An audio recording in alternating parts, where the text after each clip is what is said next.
The fires in the village spread wider, casting the night in shifting red light and thick smoke. The fighters shouted to one another, their voices edged with panic, as the unseen sniper cut them down one by one. Maren pressed her body low behind the collapsed wall, her rifle steady, her eyes scanning for the leader again. She knew the balance of the fight depended on breaking him, but his men guarded him closely, weaving through the chaos like wolves shielding their alpha. The SEALs remained bound. Near the fire, their faces streaked with sweat, their bodies tense. One of them caught her movement in the shadows, their eyes locking across the distance, his gaze sharp and unflinching, as though he recognized something in the calm of her stare, though he could not yet know who she was.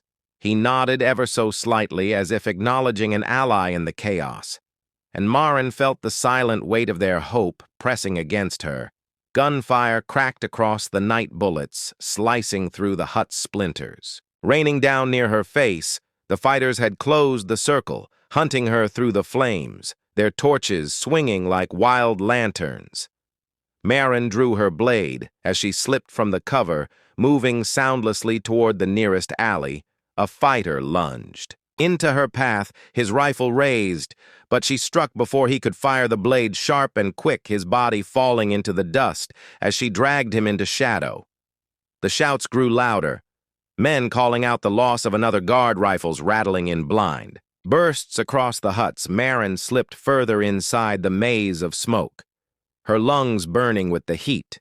Each breath thick and heavy, she wiped the sweat from her brow and steadied her hands again.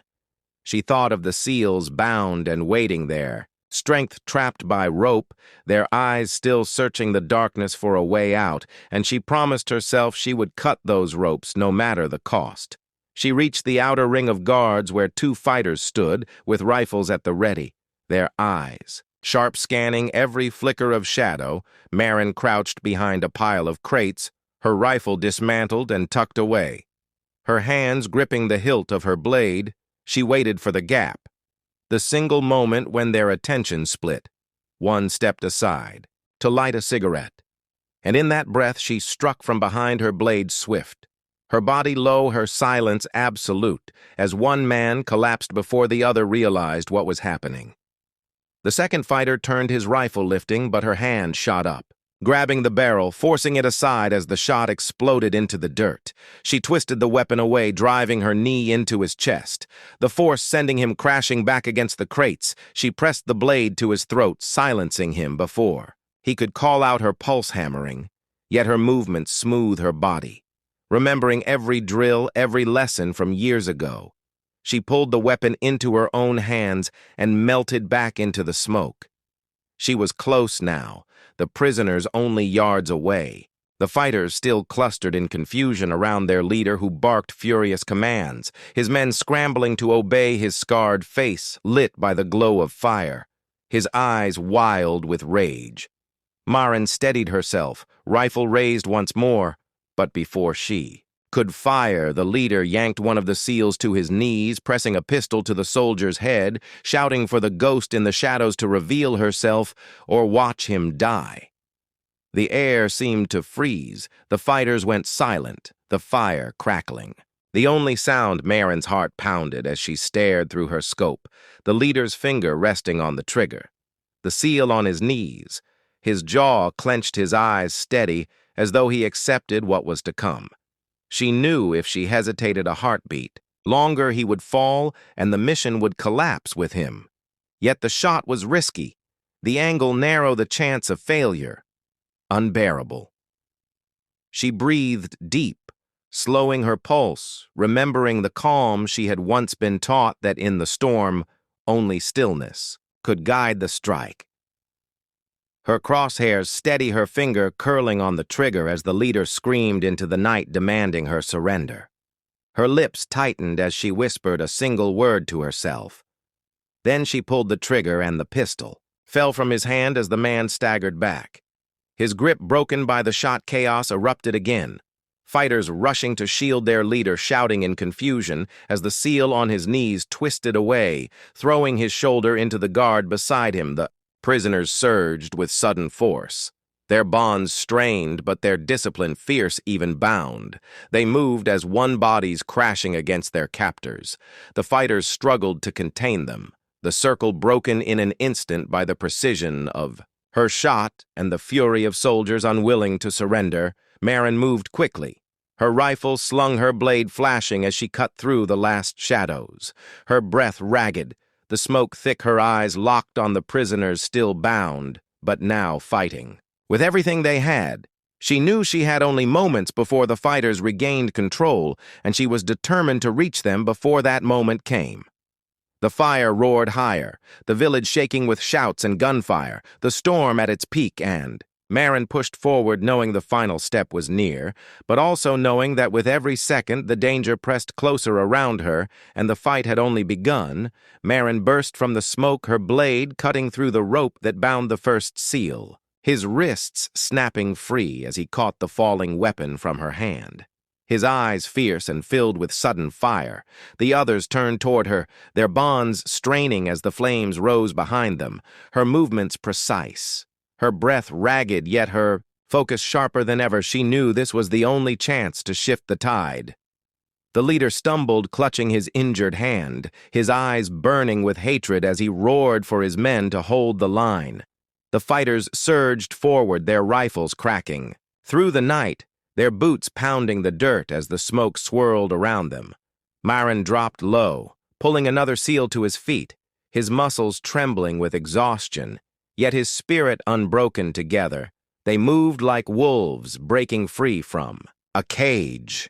The clash in the center of the burning village erupted into chaos, fists striking rifles, firing men grappling in the dust and smoke. Marin spun through the melee, each movement a memory of countless drills, her blade flashing her eyes never, leaving the scarred leader who rallied his men with rage. The seals, though weakened by captivity, moved with raw discipline, turning broken branches and captured rifles into weapons of their own, as though they had trained for this very moment. The flames illuminated the desperation on every face, shadows leaping against the broken walls. The villagers who had been hiding now peered from the edges, their eyes wide as the fight raged before them. They saw a woman standing alone against a wave of armed men, her figure unshaken, her resolve unbroken. The whispers carried in the smoke, a ghost, a shadow, a savior come from nowhere. Marin pressed forward, closing the distance between herself and the leader, her rifle lifted once more, but his men swarmed around him, forming a living wall, their shouts echoing through the burning huts. He raised his pistol again, his wounded hand shaking, yet his finger locked with fury. He aimed not at her, but at the seal nearest him, forcing her to choose between her target and the lives she swore to save. The decision carved itself in a heartbeat. Her shot rang out, the guard collapsing into the dust, the pistol veering away, the seal diving for cover as the wall of fighters cracked open for a single instant. Marin charged through, blade in hand, her boots striking the dirt, her eyes locked on the scarred face before her. He turned just in time to see the fury in her gaze. Their struggle clashed in the center of the fire, his strength brute and furious, her precision sharp and relentless. His fist crashed against her arm, forcing her blade wide. Her knee drove upward, breaking his stance. They fell together into the dirt, grappling for control, the seals still bound, but rising behind them, their voices shouting as the fighters faltered in confusion, watching their leader locked in combat with the ghost they could not defeat. The ground trembled with their struggle, his hand clawing for her rifle, her grip unyielding, the smoke stinging her eyes. She remembered the silence of her training, the calm before the storm. She let the fury settle into stillness. Her movement, a single fluid strike, the blade flashing across the night, his body stiffening. His roar, turning into silence, the fire reflecting in his eyes before he collapsed into the dust. The fighters froze, shock spreading across their faces, the weight of their leader's fall, breaking their spirit. The seals seized the moment, surging forward, ropes snapping under blades, their voices rising. In a roar of defiance, they struck with sudden freedom, each movement fueled by rage and relief. Marin rose to her feet, chest heaving, blade dripping smoke curling around her, as the men who had once mocked the ghost now faced the truth of her strength. Some fighters fled into the darkness, abandoning weapons and torches. Others stood frozen, their courage shattered by the fall of the man they feared most. The villagers stepped cautiously from their hiding places, whispering with disbelief, their eyes on the woman who stood with the seals, their voices carrying the story even as it was written in the fire and the dust. A woman alone had broken the circle and the night itself. The night air grew heavier as Marin pressed deeper into the outer ring of the village, her boots brushing softly against the sand. Her ears sharp to every sound, the fire crackled from the center where most of the fighters gathered their voices. Rough and careless as they boasted of victory, and mocked the captured seals. She used the cover of shadows slipping between huts, her blade gleaming faintly in the starlight, as her eyes fixed on the next guard, standing alone at the edge of a narrow alley. The man leaned lazily against the wall, his weapon resting carelessly by his side, his gaze fixed toward the firelight, unaware of the silence growing behind him. Marin moved like breath itself, her steps deliberate, her heartbeat calm, though. The blood in her veins surged hot. She closed the gap, her hand swift and sure, the blade finding its mark. Before he could draw a breath, his body collapsed softly, and she pulled him into the shadows, where the night swallowed him whole. Her eyes darted upward, the torches at the edge of the huts flickering, casting long, uneven shadows across the dirt paths. Every flicker threatened to expose her. Every sound pressed her nerves tight. She breathed slow, steady, reminding herself that patience was survival. Her hands wiped clean, her grip firm on the weapon she had carried through other nights, long ago. Nights she had sworn she left behind, but now had returned with sharper purpose. The seals sat in the center, bound at the wrists, their eyes flickering. In the firelight, Marin studied their faces through the slats of a hut she had crouched behind. They looked battered but alive, their shoulders tense, their jaws tight as if willing themselves not to break. She saw the youngest of them, his lips split, his head bowed as if in prayer, while another leaned close, whispering words too faint to hear. She knew they were clinging to discipline, to hope, though surrounded by 50 fighters who believed the night was theirs. She counted again, her eyes moving, from face to face, weapons glinting in the light. She mapped the positions of each fighter, the way they shifted their stances, the rhythm of their patrols, 2 circling clockwise, 2 counterclockwise, one always leaning near the prisoners, their rifles angled in lazy confidence as though nothing could break the circle. Marin memorized each step, every pause, every careless glance, because those details would be the keys to shattering the circle. She slipped behind another hut, her body pressed low, her breath shallow as footsteps scraped against the dirt. Nearby, a fighter strode past, humming tunelessly, his rifle slung across his back. Marin waited, her muscles tight, coiled, as if every second would snap her resolve. Then, with a swift motion, she reached upward, dragging him into the dark, her blade cutting off the sound of his voice. His body folded against the wall, her eyes narrowing as she realized she was erasing their numbers one by one, but each move carried greater risk. The bodies. Though hidden might be found, the missing patrolman might draw suspicion. And time was not her ally. She needed to act before dawn, before the enemy began to question the silence at their edges. Her plan had to unfold quickly, precise, like the snap of her scissors in the base salon, each cut exact, each motion deliberate. She told herself she was not just rescuing the seals. She was reclaiming the person she had always been before she chose to hide in plain sight. A howl pierced the night. Sudden, sharp from the hills beyond the village, the fighters turned their heads briefly, some laughing, some muttering about wolves. The distraction gave her a moment, and she used it, slipping closer toward the center, her eyes locked on the prisoners who now shifted ever so slightly. One of them lifting his head, his gaze scanning the darkness as though he sensed the presence watching him from the shadows. Marin froze, her breath. Held the seal had seen something in the blackness. His eyes narrowed, his body tensed. She could almost feel his question, though no words passed between them.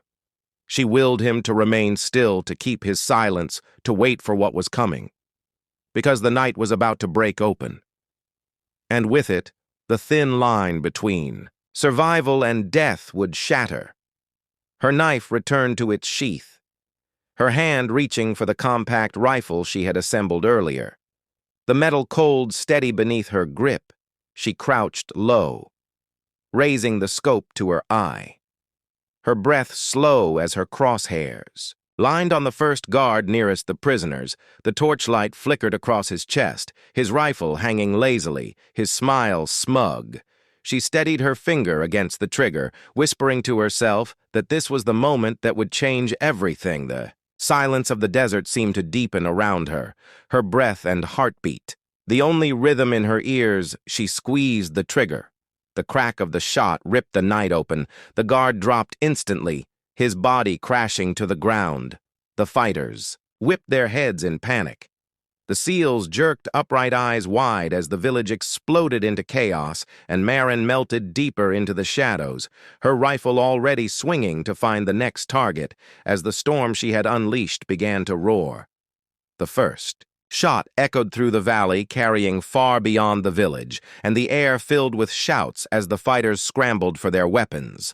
Marin stayed low, her rifle steady, her eyes sharp as she marked the second target, a man rushing toward the prisoners, his finger curling on the trigger. She exhaled slow and squeezed another shot, tearing through the silence, and the fighter collapsed inches away from the seals, who now looked around with disbelief. Chaos rippled through the enemy ranks. Men shouting orders in a language Marin had studied long ago, their voices frantic, their discipline crumbling under the sudden unseen assault.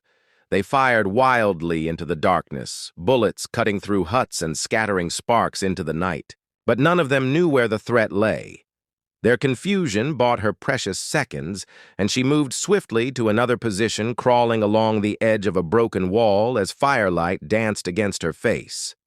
The seals pressed low, their eyes scanning. The shadows, one of them lifting his head to catch a glimpse of the direction of the shots, his expression unreadable, yet his posture shifting as though strength had returned to him.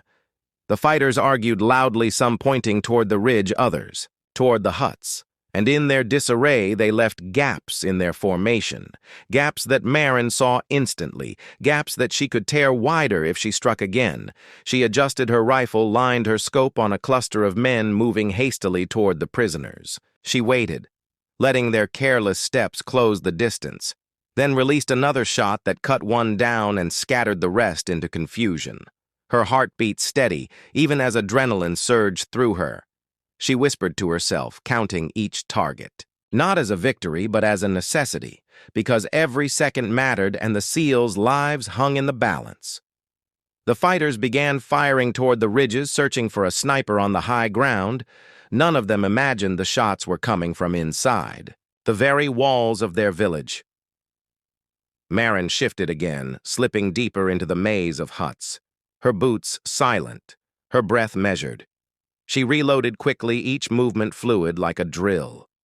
She had never forgotten. She could hear the men shouting ever, louder now, their panic clear, though their numbers still heavy and unbroken.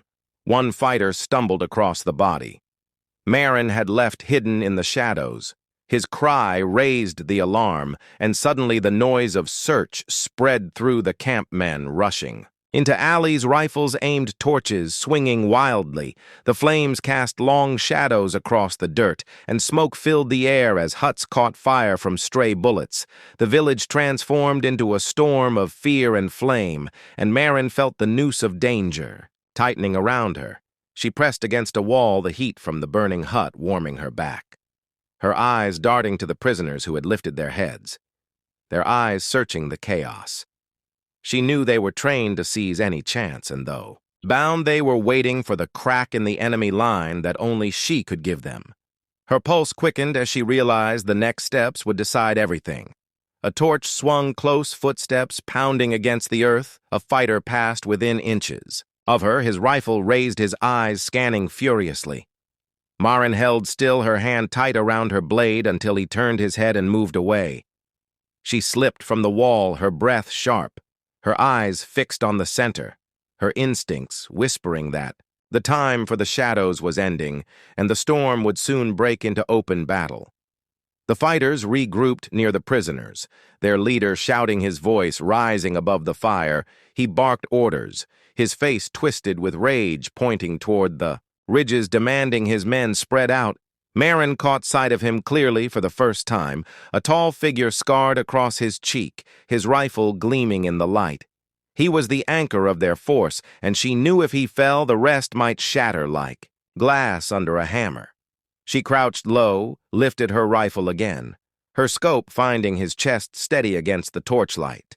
She held her breath, finger tightening on the trigger, when a sudden burst of gunfire struck the wall inches from her head. Dust. Exploding into her eyes, she rolled aside, heart pounding the shot. Lost the leader, ducked, shouting louder than before as his men fanned out, hunting the ghost that stalked them in the night. The base was quiet under the desert sun, its walls thick with dust, and its halls humming with the faint echo of daily routine among the soldiers moving through with purpose. There was one woman who seemed out of place.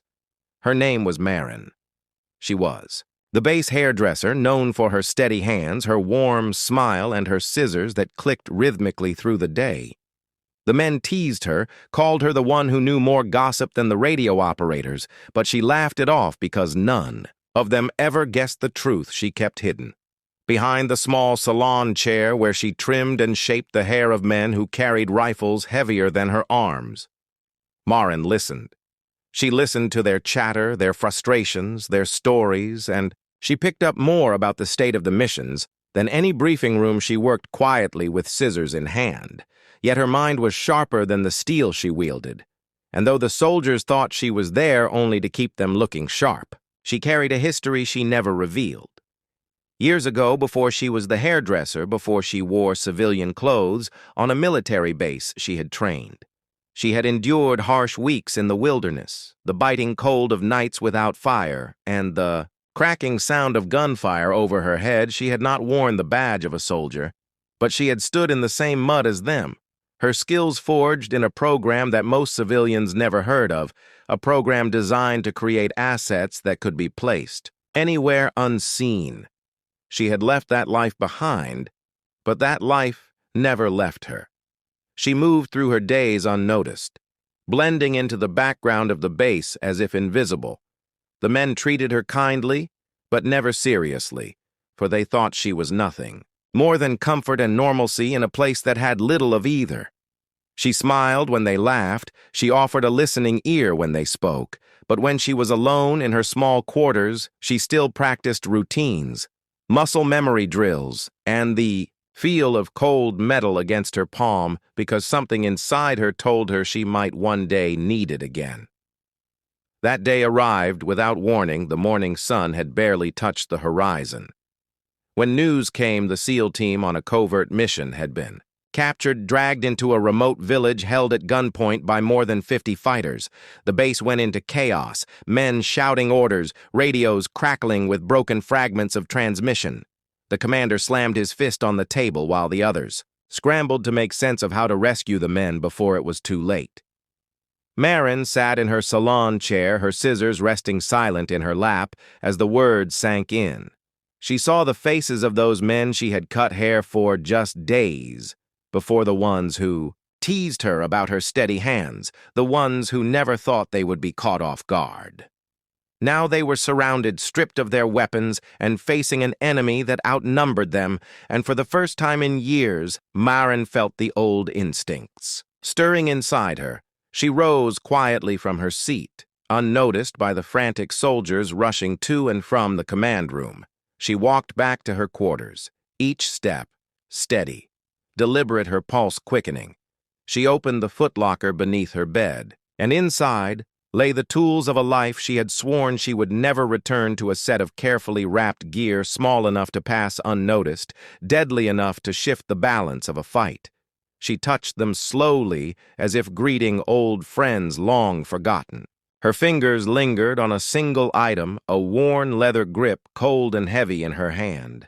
She had carried it once across borders where her name was never spoken aloud. She closed her eyes, remembering the drills, the targets, the moments when seconds decided life or death. And though she had tried to live as nothing more than a base hairdresser, she knew the time for hiding was over.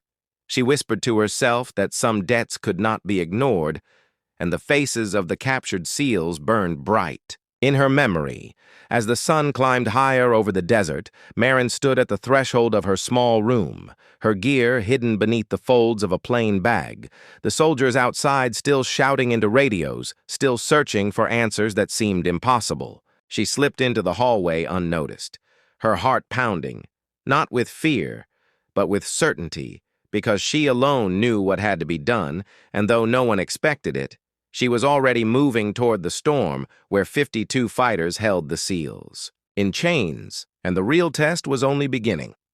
Do you want me to continue straight into part 2? Another 800 words, no punctuation marks with suspense endings, so the story flows seamlessly? The desert stretched wide and merciless, the heat, rippling in waves as Marin moved away from the base, her boots crunching softly over the brittle ground she carried, nothing that would draw suspicion. A simple bag slung over her shoulder, her figure blending with the emptiness around her. The men at the gates assumed she was headed toward the market that civilians often visited. No one asked questions, and no one would know what she carried within that plain bag. She kept her eyes fixed on the horizon where distant mountains carved a jagged line against the sky. She remembered the map she had once studied, the villages marked with careful precision, the radio chatter that spoke of fighters gathering in numbers greater than the patrols could face. She knew the SEALs were being held in one of those villages, and every step she took tightened the knot in her stomach. Though her face remained calm, her mind played through the possible routes of approach and the dangers waiting ahead. By midday, the sun was merciless, burning into her. Skin the sweat dampening her shirt as she found shelter under a broken ridge, she pulled the bag closer, unwrapping the gear piece by piece. A compact rifle dismantled into sections, a small set of blades worn but sharp, and a folded scope still precise. Despite the years untouched, she laid them out across the sand, her fingers steady as if she had never stopped practicing. The rhythm of her hands was automatic, like a song her body remembered. Though her heart thudded heavy with what was to come, he thought of the SEALs, their faces, their voices in her little salon chair. Men who once joked about her scissors, about her not being able to hold a rifle as steady as they could. She smiled bitterly at the memory, because now their survival might depend entirely on her hands, she whispered under her breath. Words she had not spoken in years, the call signs, the signals drilled into her bones, and with each whisper she felt the ranger within her awakening. As evening drew closer, she climbed higher. Along the ridge, using the rocks to mask her shape, she spotted smoke rising from a cluster of huts in the valley below. Through her scope, she could see the fighters, their weapons slung casually over their shoulders, the arrogance of men who believed they had already won. She counted them one by one until she reached 52, the weight of the number pressing down on her. But then her scope caught something else that made her heart clench. The SEALs were bound near the center of the village, their hands tied, their faces bruised, but their posture still proud. Even in chains they did not speak, but their eyes betrayed the exhaustion of men who had fought until they could no longer resist. They were surrounded by guards armed and watchful, their rifles never far from reach, and Marin knew any direct assault would mean the men would die before help could arrive. She pulled back from the scope, her chest rising and falling as the plan began to take shape in her mind. It was risky. It was nearly impossible. But it was the only way she could see a way to shift the balance she would have, to move silently under the cover of night, cutting the edges of the enemy line, sowing chaos before they realized where the attack was coming from. And only then could the SEALs have a chance to fight. Free night descended. slowly shadows stretching long across the valley, the fires of the village glowing brighter as laughter and voices echoed upward. Maren tightened the straps of her gear. Breath controlled her hands steady. She whispered again, the call signs of her past. The reminder that she had once been forged for nights exactly like this, and though she had hidden as a hairdresser for years, the soldier within her was alive again. She descended from the ridge as the first stars pierced the sky, her body close to the earth, her movements silent. Each footstep placed with deliberate care, the village loomed closer, every flicker of firelight revealing the silhouettes of men with rifles slung casually across their shoulders. Her pulse quickened, but her face remained expressionless. She slipped into the outer ring of huts, her knife already drawn, her eyes locked on the first sentry who stood with his back to her, unaware that the shadows were shifting. She closed the distance in a breath, her hand striking swift and precise. The man fell silently, his rifle slipping into the dust. She dragged his body into the shadows, her heart hammering, yet her hands steady. She knew the first step was always the hardest, and with it completed, there was no turning back, not tonight, not with 51 more fighters between her and the captured SEALs.